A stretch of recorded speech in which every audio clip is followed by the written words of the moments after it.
Yes, nongeye kugwikaza kuri KCC Free TV. Kanda subscribe ni utarayikanda kugira ngo uzajye ubona andi makuru mashyashya y'imyidagaduro ya entertainment yo mu Rwanda. Tuzajya tukugezaho buri munsi, ndetse buke no gukanda subscribe, ndetse ukande nako kazogera kari ku ruhande notification kugira ngo tuzajye tubana buri munsi 5 kuri 5.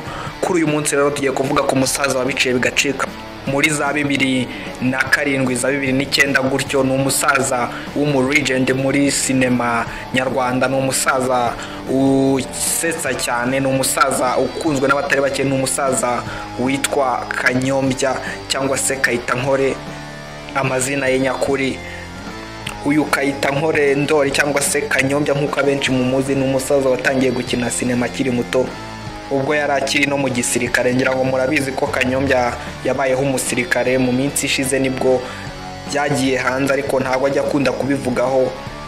Kanyombya rero nyuma yo kuva mu gisirikare yaje gukomeza muri uyu mwuga wo gukina cinema. Ni umwe mu batangije cinema hano mu gihugu cy'u Rwanda, ni umwe mu batangiye bakina filime z'amashusho. Ngira ngo murabizi ko mbere habagaho ikinamico Indamutsa gusa yacaga kuri Radio Rwanda, ariko bataratangira gukina filime z'amashusho. Kanyombya rero ari mu ba mbere batangije cinema hano mu gihugu cy'u Rwanda, mbere cyane y'abantu ba Papa Sava, mbere cyane y'abantu bandimbati, mbere Kanyombya no mu legend muri ibi bintu. Ni nayo mpamvu kuri uyu munsi rero twamuhisemo nk'umuntu w'umunyabigwi. Tugiye kubereka ibitungo y'uyu musaza nyuma yaho amaze gutera imbere abikesha uyu mwuga akora wo gukina cinema ndetse na comedy. Ni umukomedi mwiza cyane Kanyombya, ndetse abantu benshi bamukundiye ukuntu yakinaga filime ndetse akanabasetsa. Kanyombya rero yaje gukomeza akina filime guhera za 2007 kuzamura, biza kugeraho ibintu by'amasinema bigeraho biranga kubera ibintu by'amasede babapirataga. Kanyombya rero nawe aza kuba bahasa nk'abahagaze cinema y'u Rwanda. Ngira ngo murabizi yahise isa nkaho ihagaze kubera ibyo bintu by'amasede batabona uko bagurisha bakabapirata. Kanyombya rero nawe niho yahise asa nkaho abuzeho gatoya, ariko aho YouTube igarukiye niho twagiye tubona abandi bakinyi ba filime benshi bari baragiye bazimira kubera kubura isoko cyangwa se kubura uko bagurisha.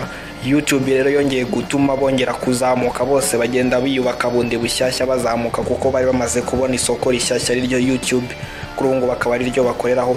Kanyombya rero ni muri urwo rwego nawe yahise agaruka, ndetse ahita aniyuburura, ahita atangira gukina filime. Ku ikubitiro yahise afungura channel ayita Kanyombya Official, atangiza filime yitwa Buhahara, barayikina kuri ngubu ndetse bakaba benda no kugera kuri episode y'ijana gutyo. Ni filime batangiye mu mwaka wa 2020 n'ubu ngubu bakaba bakikomeje. Kanyombya rero impamvu ndi kukubwira ibi ngibi ni ukugira ngo tuze kureba ahantu akura amafaranga cyangwa se ahantu yinjiriza iyi mitungo ye yose, ahantu yagiye ayikura.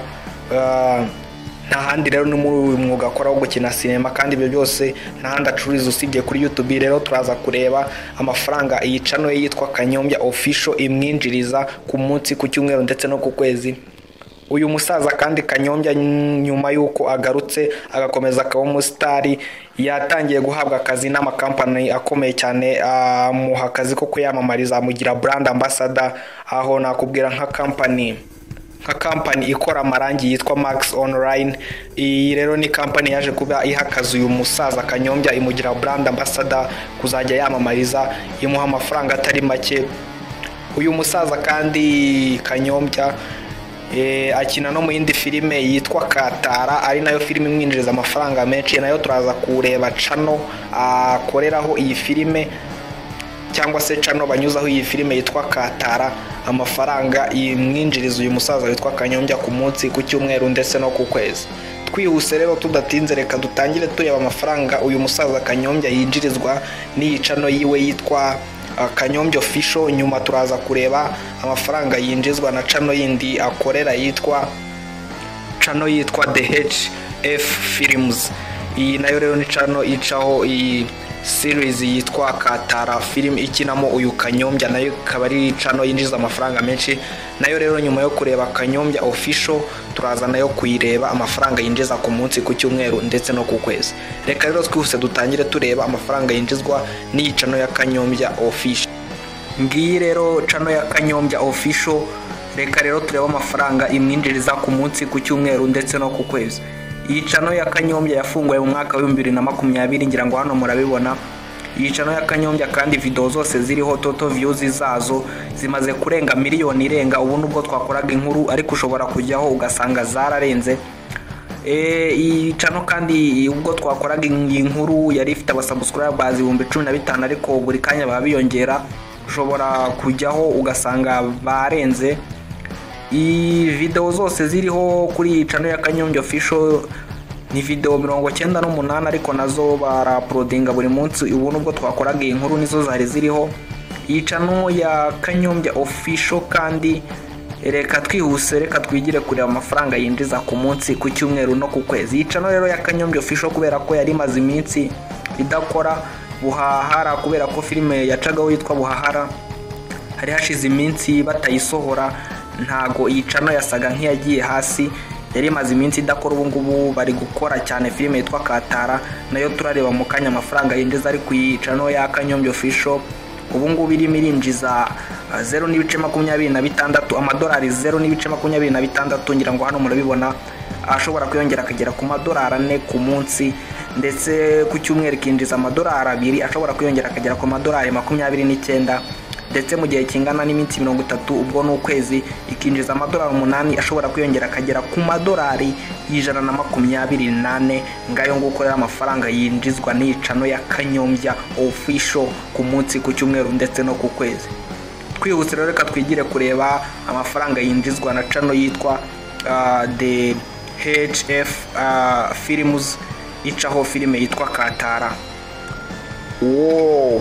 Muranyihanganira rero ntabwo tubashije kubona the HF Films amafaranga yinjiza nkuko nari nabibasezeranyije. Dusanze barayigize private, ntabwo byemewe kureba amafaranga ibinjiriza, ariko reka ntabwo bitubuza kureba imitungo y'uyu musaza. Reka twihute twirebera imitungo ye, imodoka ye, inzu ye ndetse n'ibindi. Niba utarakanda subscribe banzu ikande kugira ngo utazajya ucikwa n'andi makuru, ibindi byegeranyo byiza utasanga nzibya no kuri CC Free TV. Reka rero dukomeze tubane muri iyi video kugeza ku musozo. Ngiye ukomeje kumva ndikaresa CC Free TV. Ngira ngo murabyiboneye rero amafaranga Kanyombya yinjiza ku munsi, ku cyumweru ndetse no ku kwezi. Ubu ngubu rero nabereka imitungo y'uyu musaza Kanyombya, haba imodoka ye ndetse n'inzu afite. Ni imitungo ihenze cyane, irenze cyane. Reka rero twihute turebe imitungo y'uyu musaza Kanyombya. Kanyombya afite inzu nziza cyane, ni inzu iri hano mu mujyi wa Kigali, ni inzu ifite pariseri nini cyane, ni inzu nini cyane, ni inzu ifite akayabo cyangwa se agaciro k'amafaranga miliyoni zirenga 500 z'amafaranga y'u Rwanda. Ni ko gaciro k'inzu ya Kanyombya rero. Kanyombya kandi afite imodoka, na kamodoka keza cyane ka Benzi, ngira ngo murakabona. Na kamodoka gahagaze agera kuri miliyoni 13 z'amafaranga y'u Rwanda. Ngayo nguko rero ngira ngo murabyiboneye ko uyu musaza Kanyombya amaze gukizwa n'uyu mugakora wo gukina sinema. Yabikoze kuva kera, ntago byadutungura kuba afite imitungo ingana gutya. Nkwibutse rero utarakanda subscribe kuri no channel, iki nicyo giye kugira ngo hanzu kandi kugira ngo utazajya ucikwa n'andi makuru mashyashya ya entertainment, y'imyidagaduro entertainment utasanga andi. Jya uvaga nk'ibisanzwe na Reka CC Free TV. Ciao ciao.